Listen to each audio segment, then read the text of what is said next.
பெருமாளின் வராக அவதாரம் எதுக்காக எடுத்தாரு? பூமாதேவிய காப்பாத்துறதுக்காக எடுத்தாரு. அதனாலதான் வராகமூர்த்தியுடைய மடியில பூமாதேவி அமர்ந்திருக்கிறத பல தலங்கள்ல பார்க்க முடியும். மாறாக லக்ஷ்மி அமர்ந்திருக்க கூடிய ஒரு கோவில் கேரளாவில் இருக்கு. அதனால இந்த கோவில்ல இருக்க மூலவருக்கு லக்ஷ்மி வராகர் அப்படின்னு தான் பேரு. இந்த கோவிலுக்கும் மகாபாரதத்துக்கும் தொடர்பு இருக்கு. அவ்வளவு பழமையான திருத்தலம். இந்த கோவிலை பத்தி தான் இந்த காணொலியில பார்க்க போறோம். பலருக்கும் தெரியாத பல தகவல்கள் இந்த காணொலியில இருக்கு. அதனால காணொலியை ஸ்கிப் பண்ணாம கடைசி வரைக்கும் பாருங்க. லக்ஷ்மி வராகர் திருக்கோவில், ஸ்ரீவராகம், திருவனந்தபுரம், கேரளா. இந்த காணொலியில என்னெல்லாம் பார்க்க போறோங்கிறத சுருக்கமா சொல்லிடுறேன்.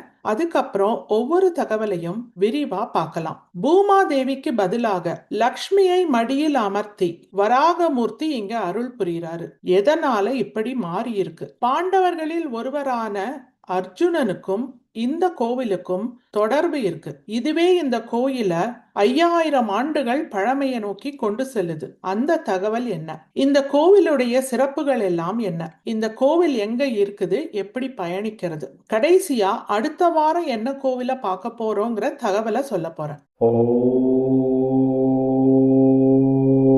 வராக அவதாரத்திற்கு பிறகு என்ன நடந்தது? பெருமாளுடைய கோபத்தை சாந்தப்படுத்துறதுக்காக பலரும் முயற்சி பண்ணியிருக்காங்க. அதுல ஒரு பகுதியா தேவர்கள், முனிவர்கள் எல்லாம் பெருமாளை மண்டியிட்டு வணங்கி அவருடைய கோபத்தை தணிச்சிருக்காங்க. அந்த தலத்தை பத்தின தகவலை தான் போன வாரம் பார்த்தோம். பெரமண்டூர்ல இருக்கிற திருக்கோவில். இப்ப வரைக்கும் நீங்க பார்க்கல அப்படின்னா கண்டிப்பா அந்த காணொலியையும் பாருங்க.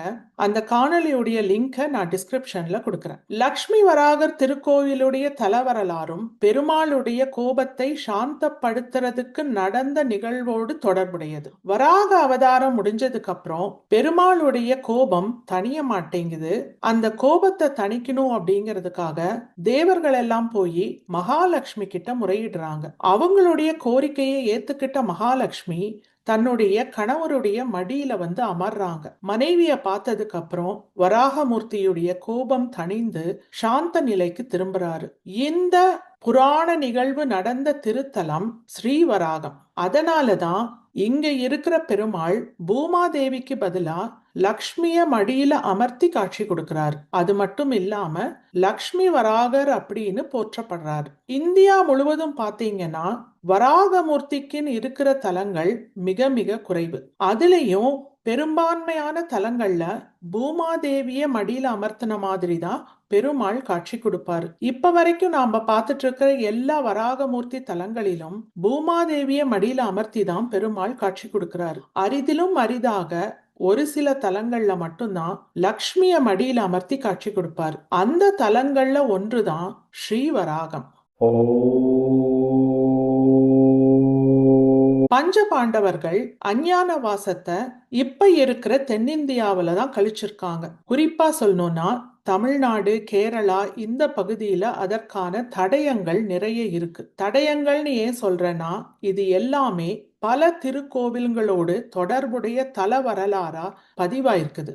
ஒன்னு இல்ல, ரெண்டு இல்ல, பல கோவில்கள் இருக்கு. இதுல சில கோவில்களை நாம ஆல்ரெடி பார்த்துட்டோம். தொடர்ந்து மற்ற கோவில்களையும் பார்க்க தான் போறோம். அந்த வரிசையில ஸ்ரீவராகமும் வருது. என்ன தொடர்பு? இந்த கோவிலுடைய திருக்குளம் மிக மிக பெரியது. கேரளால இருக்கிற திருக்கோவில்கள்ல மிகப்பெரிய திருக்குளம் இந்த கோவில்ல தான் இருக்குதுங்கிற சிறப்பு ஸ்ரீவராகம் திருக்கோவிலுக்கு இருக்கு. இந்த கோவிலுடைய திருக்குளம் பாண்டவர்களில் ஒருவரான அர்ஜுனன் தான் வெட்டியிருக்காருன்னு தலவரலாறு சொல்லுது. இப்படி அளவை கேட்டீங்கன்னா ஆச்சரியமாயிருவீங்க. சுமார் 8 ஏக்கர் நிலப்பரப்புல விரிந்து பறந்து மிகப்பெரிய திருக்குளமா காட்சி கொடுக்குது. புகழ்பெற்ற பத்மநாப சுவாமி திருக்கோவில்ல நடைபெறுகிற முர ஜபம் வழிபாட்டுக்கு வர பக்தர்கள் ஸ்ரீவராகம் திருக்கோவில்ல இருக்கிற திருக்குளத்துல நீராடி அதுக்கப்புறம் தான் பத்மநாப சுவாமி கோயிலுக்கு போறாங்க. பண்டைய காலத்துல இருந்தே மக்கள் இத வழக்கமா வச்சிருக்காங்க.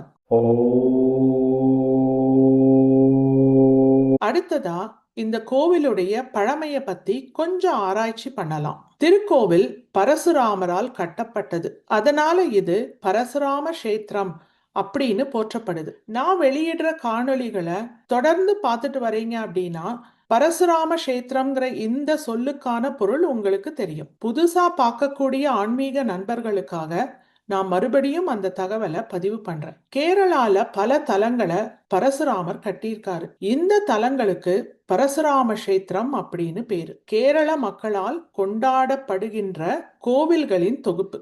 இப்ப நம்ம ஆராய்ச்சிக்கு திரும்பி வரலாம். பரசுராமர் 3000 வருடங்களுக்கு முன்பு இந்த திருக்கோவில கட்டினதா தல வரலாறு சொல்லுது.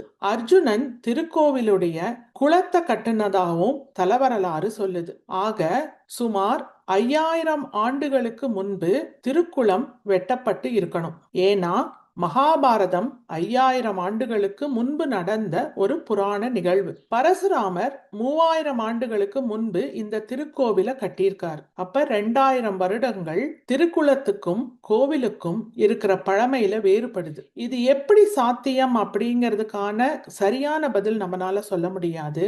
ஒருவேளை பழைய திருத்தலம் ஏதாவது இருந்திருக்கலாம். அதுக்கப்புறம் 3000 வருஷத்துக்கு முன்னாடி பரசுராமர் திரும்பவும் கட்டியிருக்கலாம். இத யூகமா தான் சொல்ல முடியும். கோவில் 3000 ஆண்டுகள் பழமையானது, திருக்குளம் 5000 ஆண்டுகள் பழமையானது. இந்த இடத்துல பன்னியூர் வராகமூர்த்தி திருத்தலத்தை பத்தியும் சொல்றது முக்கியமா இருக்கு. பரசுராமர் கட்டின முதல் திருக்கோவில் அதுதான். அதுவும் கேரளாவில தான் இருக்கு. அந்த கோவிலுடைய தகவலையும் முன்னமே சொல்லிட்டேன். அந்த கோவிலுடைய லிங்கையும் நான் டிஸ்கிரிப்ஷன்ல கொடுக்கிறேன். பார்க்கல அப்படின்னா கண்டிப்பா பாருங்க. பரசுராமர் கட்டினதா சொல்லப்படுகிற அந்த முதல் கோவில் 4000 ஆண்டுகளுக்கு முன்னாடி கட்டப்பட்டது. இந்த கோவிலையும் பரசுராமர் தான் கட்டியிருக்காரு 3000 ஆண்டுகளுக்கு முன்பு. அப்ப அந்த கோவிலுக்கும் இந்த கோவிலுக்கும் பார்த்தாலே 1000 ஆண்டுகள் வித்தியாசம் வருது. அது எப்படி பரசுராமர் இப்படி கட்டியிருக்க முடியும்? 1000 ஆண்டுகள் வித்தியாசத்துல பன்னியூர்ல ஒரு கோவிலையும் ஸ்ரீ வராகத்துல ஒரு கோவிலையும் எப்படி கட்டியிருக்க முடியும்? கண்டிப்பா முடியும். ஏன்னா புராணங்கள்ல கூறப்படுகின்ற 7 சிரஞ்சீவிகளில் பரசுராமரும் ஒருவர். இதுதான் இந்த கேள்விக்கான பதில். மூலவரே இங்க சிறப்பு தான். லக்ஷ்மி வராகர் மேற்கு நோக்கிய கருவறையில பத்ர பீடத்துல காட்சி கொடுக்கிறாரு. இவருடைய திருக்கரங்கள்ல சங்கு சக்கரமும் இருக்கு. மடியில மகாலட்சுமி அமர்த்தி இடது கையால அணைத்த வண்ணம் காட்சி கொடுக்கிறாரு. வலது கரத்துல ஹஸ்த முத்திரைய காண்பித்து அருள் புரிகிறாரு. மூலவர் மேற்கு நோக்கி அருள் புரிகிறாரு. பொதுவா கிழக்கு நோக்கி தான் அருள் புரிவாரு. மேற்கு நோக்கி அருள் புரிகிற திருத்தலங்கள்ல பாசிட்டிவ் வைப்ரேஷன், அதிர்வலைகள் மிக மிக அதிகமா இருக்கும். இந்த கோவிலுடைய சிறப்புகளை எல்லாம் இப்ப பார்க்கலாம். கட்டிடக்கலை கேரள பாணியில தான் இருக்கு. கருவறை வட்ட வடிவுல இருக்கு. கேரளால இருக்கிற ஒரு சில தலங்கள்ல தான் வட்ட வடிவுல இருக்கிற கருவறைய பார்க்க முடியும். குறிப்பா இந்த கோவில்கள் எல்லாம் மிக மிக பழமையானதா இருக்கும். திருக்கோவில் வளாகம் சதுர வடிவில் அமைஞ்சிருக்கு. திருசுற்றுப்பாதையில நிறைய தெய்வங்களுக்குரிய சந்நிதிகள் இருக்கு. நாம தமிழ்ல திருசுற்றுப்பாதைன்னு சொல்றத மலையாளத்துல சுற்றம்பலம் அப்படின்னு சொல்றாங்க. இதுல சுற்று அப்படிங்கறதும் தமிழ் சொல் தான், அம்பலம் அப்படிங்கறதும் தமிழ் சொல் தான். மலையாளத்துல கோவில அம்பலம்னு சொல்றாங்க. இது அம்பரம் அப்படிங்கிற தமிழ் சொல்லிலிருந்து மருவினதுதான். என்ன சந்நிதிகள் எல்லாம் இந்த சுற்றுப்பாதையில இருக்கு? கணபதி, கிருஷ்ணர், நாகராஜா, யட்சி அம்மா. நாகராஜா இருக்கிறதுனால இந்த தலம் ராகு கேது பரிகார தலமாகவும் அறியப்படுது. இந்த தலத்துக்கு இன்னொரு சிறப்பும் இருக்கு. தலத்துடைய பெயரே வராகமூர்த்தியுடைய பெயரை கொண்டுதான் அமைந்திருக்கு. ஸ்ரீ வராகம். கோவிலுக்கு கிழக்கு வடக்கு இரு திசைகளிலும் நுழைவாயில்கள் இருக்கு. திருக்கோவில்ல இருக்கிற கலசம் தங்கத்தினால் ஆனது. இந்த கோவில்ல நடைபெறுகிற லட்சார்ச்சனை வழிபாடு பக்தர்கள் மத்தியில பிரபலமா இருக்கு. தங்களுடைய கோரிக்கைகள் நிறைவேறுவதற்காக பக்தர்கள் இந்த பூஜைய பெருமாளுக்கு பண்றாங்க. இந்த கோவில்ல உற்சவர் மூர்த்தியும் இருக்கு. பஞ்சலோகத்தினால் ஆனது. காலை, மதியம், இரவு 3 வேளைகளிலும் இந்த பஞ்சமூர்த்தி சிலைய கோவிலுடைய சுற்றுப்பாதையில எடுத்துட்டு வருவாங்க. இதற்கு சீவேலி வழிபாடு அப்படின்னு பேரு. ஸ்ரீ வராகம் இந்த தலம் எங்க இருக்கு? திருவனந்தபுரத்துல இருக்கிற புகழ்பெற்ற பத்மநாப சுவாமி திருக்கோவிலுக்கு அருகில் இருக்கிறது. சுமார் 1 கிலோமீட்டர் தொலைவு. மூலவர் தாயார் சிறப்புகளை சுருக்கமா பார்த்தரலாம். மூலவர் லக்ஷ்மி வராகர், தாயார் மகாலட்சுமி. தாயாருக்கு தனி சன்னதி கிடையாது. கருவறையில மூலவருடைய மடியில் அமர்ந்தவாறு காட்சி கொடுக்கறாங்க. தீர்த்தம் வராக தீர்த்தம். ஊர் ஸ்ரீவராகம், திருவனந்தபுரத்துல இருக்கு.